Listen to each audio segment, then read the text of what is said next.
Virginia's Department of Health suspends an abortion clinic's medical license after finding more than 24 violations. Catherine Zeltner discovers it's not an isolated case.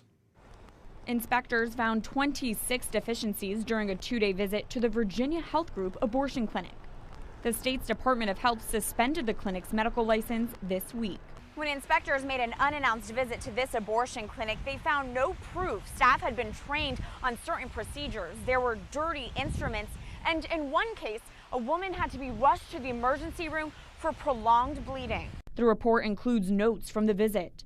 Present on the gown was blood stains. Staff, too, held up the gown, proceeded to hang it on the back of the door for future use, stating, "Oh, it's not that bad," referring to the amount of blood on the gown. Abortion advocates often equate access to abortion with women's health, and it's just not true. March for Life President Jeanne Mancini isn't surprised. She says the abortion clinic's owner, Stephen Brigham, is no stranger to these violations. In at least 5 states that I'm aware of, he's actually had his license suspended. So, I mean, essentially this guy is going from place to place and operating in deplorable conditions, and then his clinic is being suspended, and then he goes to another place. The New Yorker featured Brigham in a 2014 piece titled "A Botched Operation."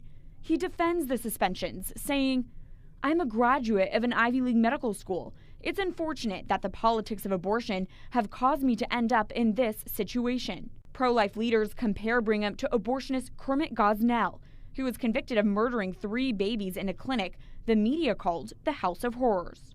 This is very similar to the Gosnell story. This is extremely similar. You know, people say Gosnell is an outlier, you know, it's very, very unusual.